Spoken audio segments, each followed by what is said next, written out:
सुखदेव जी महाराज ऐसी पावन लीला का वर्णन कर रहे हैं। और एक दिन भगवान अब बाहर गए हैं, सखाओं से मिले। सखा दुबले पतले थे भगवान के, भगवान तो थोड़ा अच्छे मोटे थे, क्योंकि मैया बड़े प्रेम से रोज माखन खिलाती है।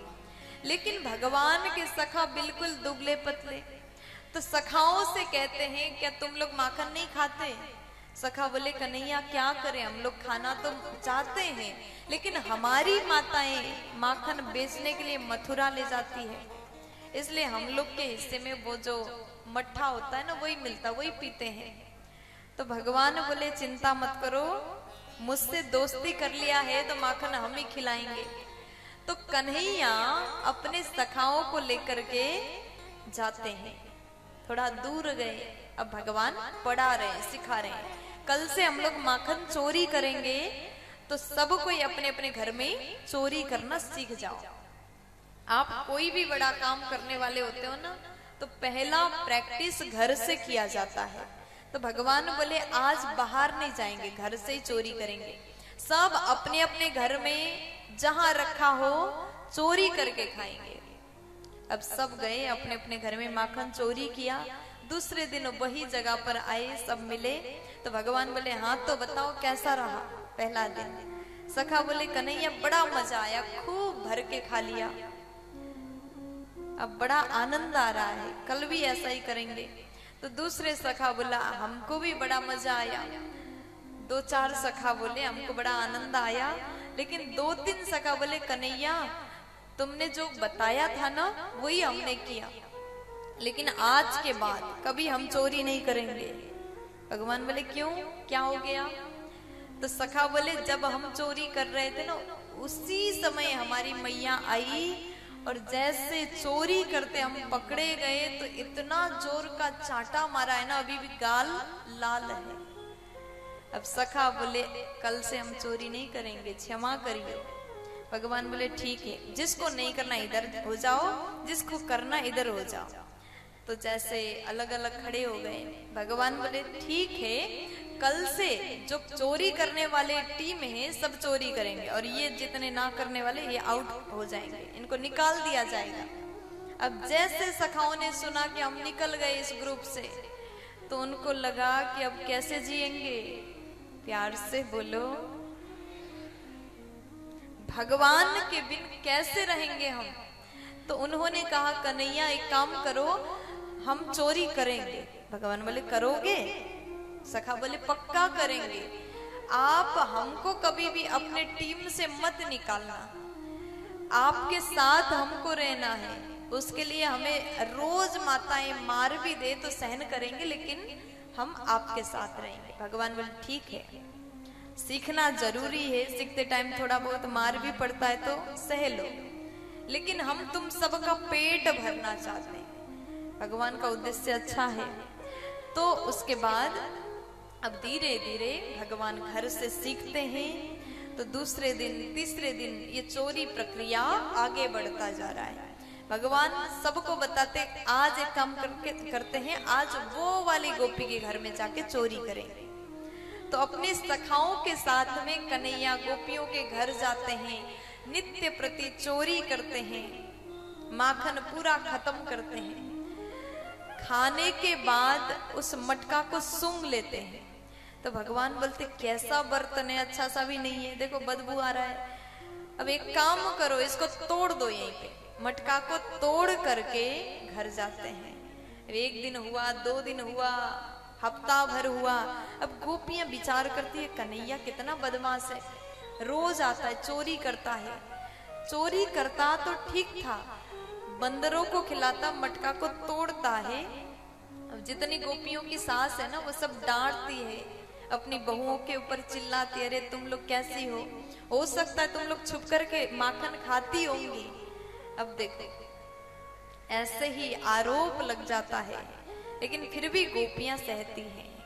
देखो, भगवान को गोपियां चाहती है, इनको लगता है कि भगवान आए और हमारे घर में माखन खाए, इसलिए सास की डांट भी सुन लेती है। अब एक दिन गोपियों ने विचार किया, ऐसे तो ये कन्हैया नहीं मानेगा, हम लोग भी कुछ उपाय कर लेते हैं। तो गोपियों ने मटका को अब छुपाना प्रारंभ किया। कहीं भी छुपाते हैं भगवान को पता चल ही जाता था। तो एक दिन गोपियों ने उस मटके को ऊपर लटका दिया। भगवान आए, सखाओं को लेके आए। अब धीरे धीरे घर में घुसे, धीरे धीरे घुसे।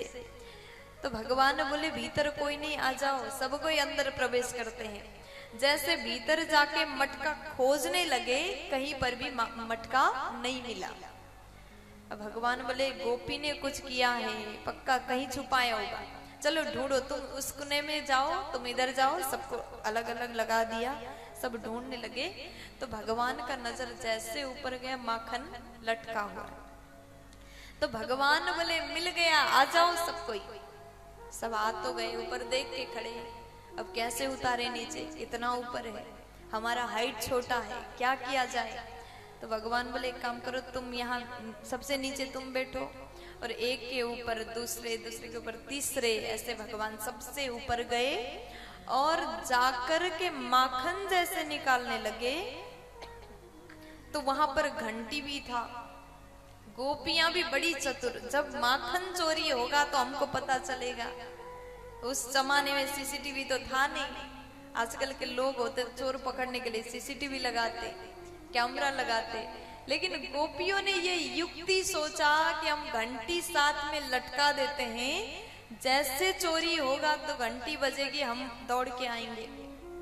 कहीं बाहर छुप के बैठे। तो जैसे भगवान ने घंटी को देखा, भगवान बोले काम करो, सबको हम माखन खिला रहे हैं, तुम बजना मत। घंटी बोली ठीक है, नहीं बजूंगी। तो भगवान माखन निकाले हैं, सखाओं को दिया, दूसरे सखाओं को, सबका पेट भर गया। बंदर भी बाहर से झांक रहे, प्रभु हम रह गए। तो बंदरों को भी माखन खिलाया। तो उसके बाद में भगवान ने सबको तृप्त कर दिया। भगवान ने सोचा अब हमारी बारी। अब जैसे प्रभु ने माखन निकाला, खाने लगे, तो घंटी बज गई। जैसे घंटी बजी, गोपियां दौड़ के आई, अरे पकड़ा गया, आज हम नहीं छोड़ेंगे। अब गोपियों को देखा तो सखा डर गए, तुरंत भाग गए। जैसे सखा भागे तो जो ऊपर थे भगवान नीचे गिर गए। भगवान को गोपी ने उठाया, हाथ पकड़ के, हाथ में माखन है, मुंह में माखन है। भगवान को पूछते गोपी कहती है कि आज तो पकड़ा गया। भगवान बोले मैंने चोरी नहीं किया, सच्ची में नहीं किया चोरी। गोपी कहती तो बताओ ये हाथ में क्या है, मुंह में क्या लगा। अरे क्या बात कर रही है, हमारे घर में माखन की कमी थोड़ी है, हम चोरी करने थोड़ी आए। हमारे घर में 9 लाख गाय हैं, क्यों करेंगे चोरी। भगवान ऊपर से बोल रहे हैं। तो गोपी कहती तो ये क्या है, तो सबूत है। नहीं नहीं, ऐसा है कि भगवान को बातें बनाना बड़ा आता है जल्दी। तो भगवान बोले ऐसा है, देखी गोपी, ये देखो मेरे हाथ में क्या है, मणि का बाला है, मैया ने पहना दिया। ये तपता है, जलन हो रहा था, इसलिए हमने सोचा हाथ को शीतल कर ले। अब जैसे गोपी सुनती उसको प्यार आता है, लेकिन डांटना भी जरूरी है। भगवान बोले ये हाथ में जलन हो रहा था, इसलिए हमने माखन में हाथ डाल करके शीतल किया, ठंडा किया। अच्छा, तो मुंह पर कैसे माखन लगा। तो भगवान बोले कि जो यहाँ गर्मी था ना, ये धीरे धीरे से यहाँ पहुंच गया।